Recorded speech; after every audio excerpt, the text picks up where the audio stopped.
Hello, welcome to Virgo Philippines. So, reading po ito for Virgo. Sun, Moon, Rising, Venus, Jupiter, Virgos. Take only what resonates, guys. Hindi ito magre-resonate sa lahat. Honestly, kasi hindi ko naman talaga makukuha lahat ng energy ng Virgo sa mundo, ano. Kung gusto mo, pwede ka magpa-personal reading, Jing Tarot Trader. Search mo na lang siya sa Facebook. Ayan, and yan, siya yung pwede magbigay ng personal reading sa'yo.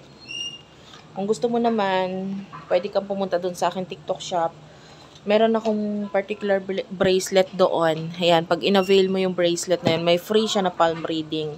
Okay, palm reading yung aking pwedeng maibigay, no? Sa ngayon. Let's start your reading. This is for the sign of Virgo. Check mo yung iyong Sun, Moon, Rising, Virgo.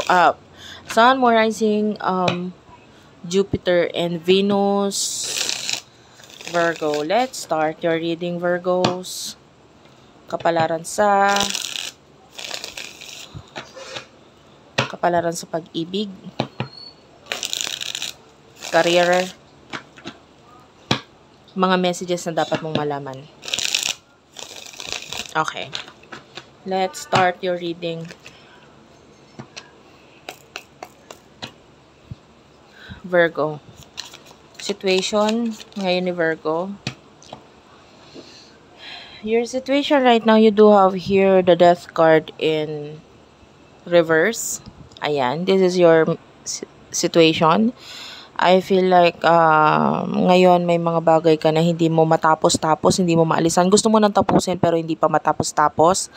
Maaaring itong bagay na to ang nagiging dahilan kung bakit parang stuck ka. There's an obstacle. For some of you, may kinalaman ito sa pera.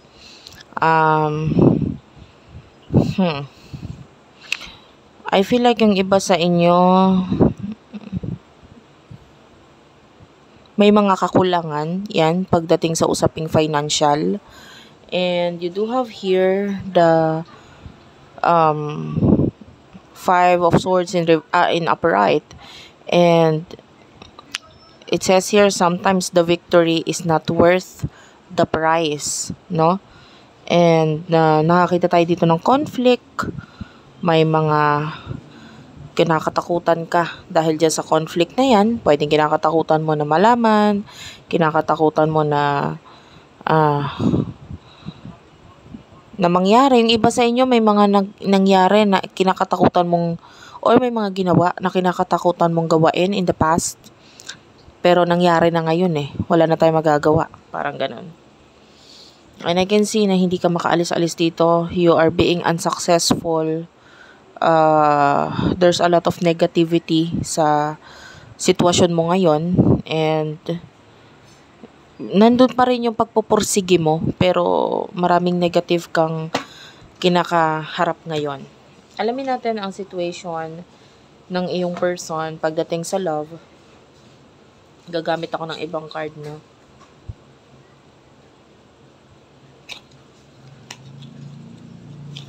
This is the One World Tarot. So, ito yung gagamitin kong card for your person.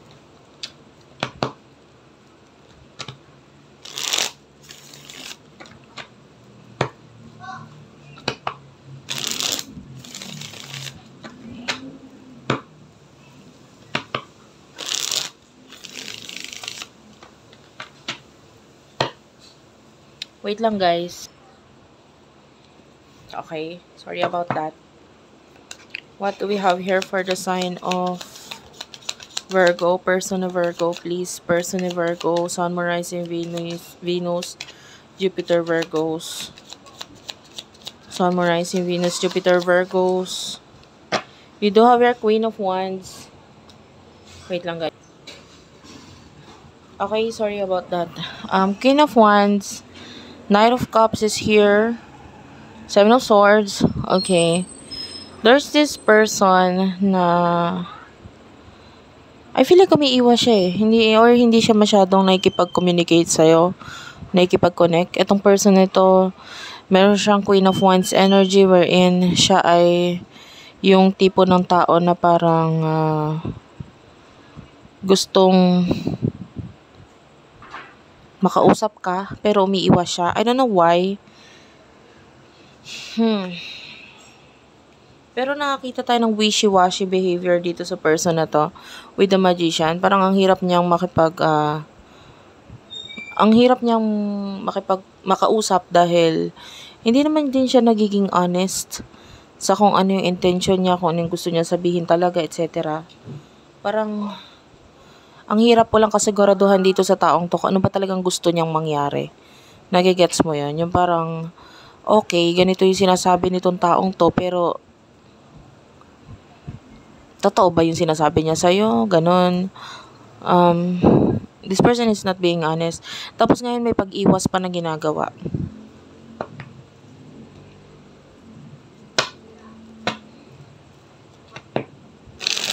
Punta muna ulit tayo sa'yo. Messages for the sign of Virgo, please, Sun, Moon, Rising, Venus, Jupiter, Virgos. Yung iba hindi to love reading, guys. Okay? Kasi pwedeng hindi Nakakakuha tayo ng ibang, maybe this is just a person na parang kakonect mo, kausap mo, pero parang hindi siya nagiging tapat. Ganun. Ano yung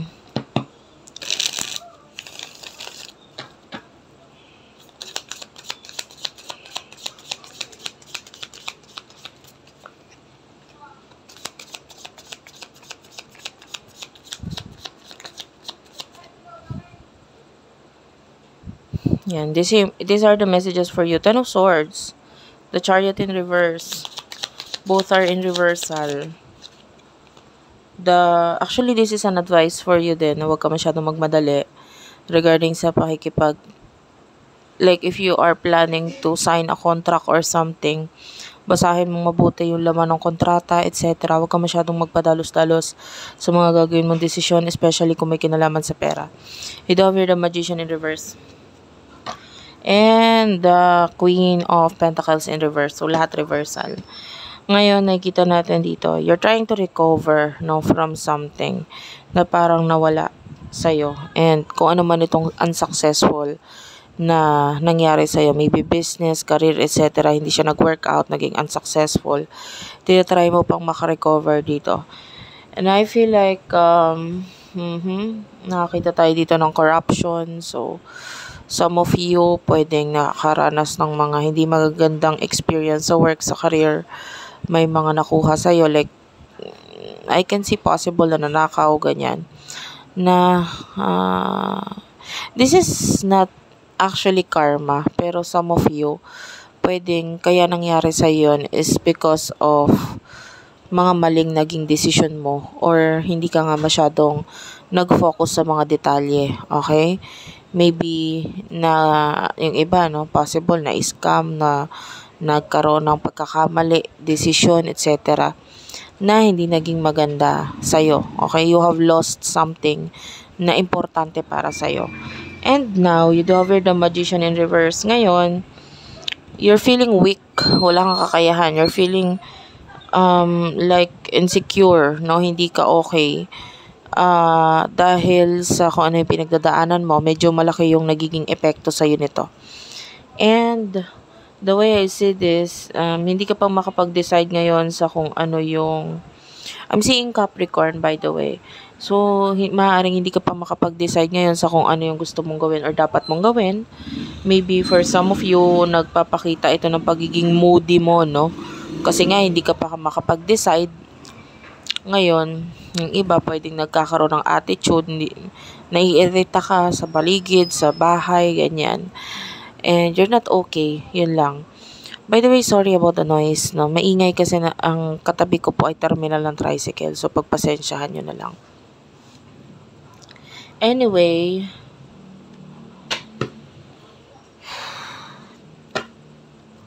the person that you're dealing with,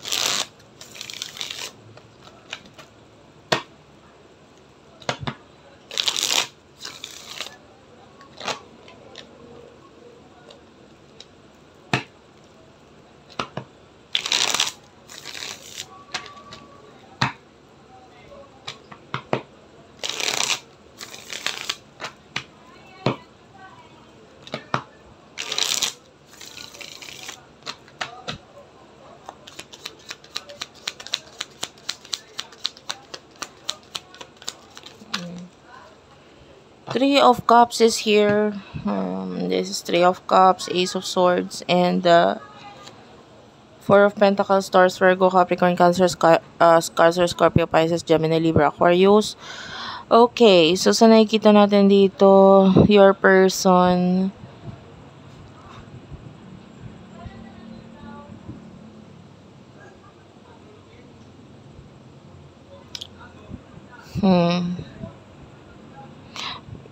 Yeah, yung iba sa inyo, this could be a friend or something. I feel like itong person na to, iniisip nito na magkaroon ng new beginning sa inyong dalawa or sa friendship ninyo, no? If you're dealing with a friend, so gusto niya makipag-reconcile. This person is like parang hindi siya sigurado kung magte-take siya ng risk about something na parang feeling niya hindi stable. So might be gusto niya magkaroon ng new beginning sa inyo pero parang hindi siya sure. So ngayon, this person is like there's communication and pwedeng masabi niya sa'yo kung ano yung mga bagay na gusto niya. But I feel like this person is natatakot.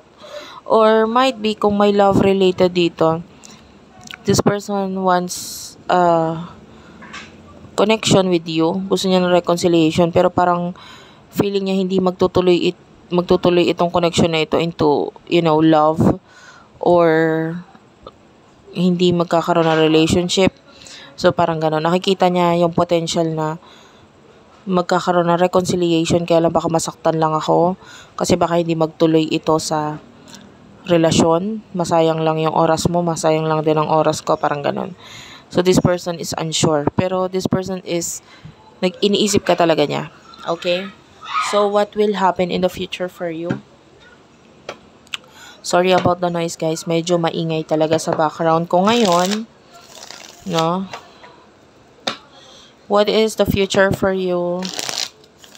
Future for you, please, Spirit Guides, Angel Guides. Future for the sign of Virgo, Sun, Moon, Rising, Venus, Jupiter, Virgos. Could be dealing with an air sign, Gemini, Libra, Aquarius, or an earth sign. Pero okay lang kahit hindi. Future, please. Future, please.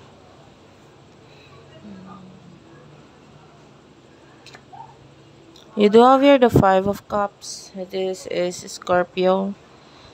Ten of Pentacles. Justice card. Clarify the Five of Cups, please. Five of Cups, please. Clarify the Five of Cups. Knight of Pentacles. Okay. Bottom of the deck, there's this Page of Wands. And para sa side ng person na ito, in the near future, please, for the sign of Virgo, there's this Nine of Swords, the Wheel of Fortune, and the Moon. Clarify the Nine of Swords, please. There's this Ten of Cups. Nine of Swords and the Ace of Cups is here. Why?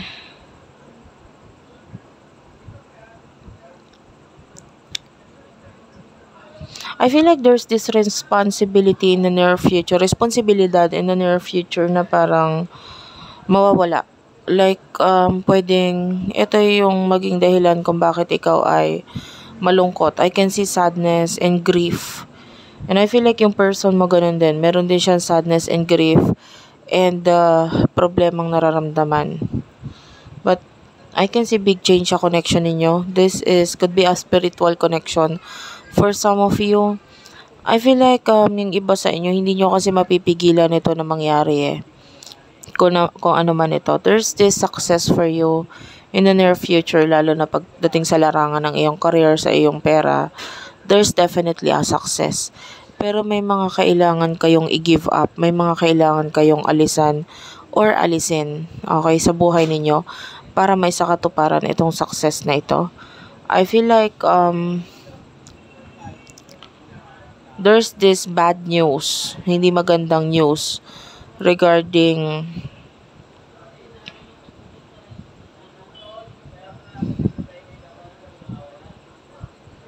I don't know, it could be regarding career. Pero nakakita tayo ng mga bagong offers na paparating sa'yo.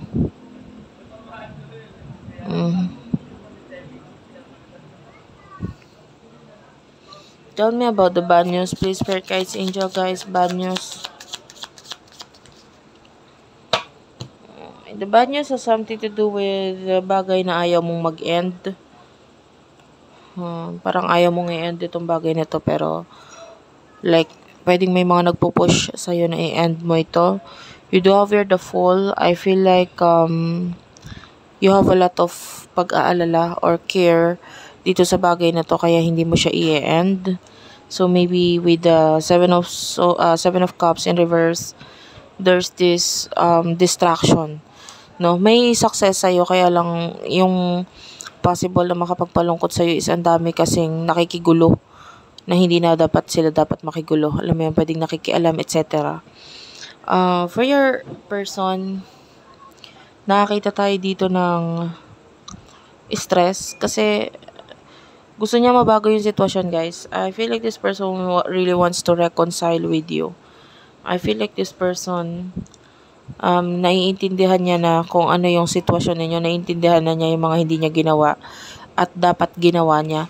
And then this person pwedeng magising siya sa realization about sa connection ninyo. And this will happen ngayong eclipse, no? And wait lang, guys.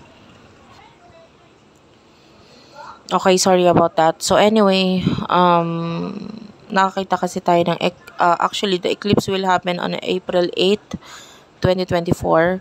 So yung eclipse na yon, medyo malaki yung magiging effect niya, no, towards this person, no. Some of you, ito yung side mo, etong sa kaliwa, kasi nakakita tayo dito ng effect wherein dito kasi sa tarot card or tarot reading, ito lang the moon yung makikita natin ng eclipse, like eclipse na picture. So this is showing as an eclipse na parang malaki ang maidudulot nito sa person mo. Maybe spiritual development, pagkakilala sa a lot of realizations, and parang maybe some kind of breakthrough, no, na ito yung magiging dahilan kung bakit mai-stress siya, malulungkot siya, masasaktan siya, kasi marirealize niya parang gusto kong baguhin, parang gusto kong i-align, ayusin yung aking path, ayusin ang aking purpose, parang ganun. And this person, nandito yung kagustuhan niya na maging masaya, and I feel like itong person na ito, ikaw yung nakikita niya na magiging dahilan or magiging makakatulong para maging masaya siya. And also the people around you, nagkakaroon din siya ng realization regarding to sa mga taong yon. And there's this Hawaiian theme party here with the 10 of Cups. So I don't know, some of you pwedeng may pagbabago ng itsura, style regarding Hawaiian theme, no? Maybe Hawaiian theme na nasuot or pananamit, and something to do with Hawaiian stuff. So thank you for watching, guys. I love you all, and bye-bye.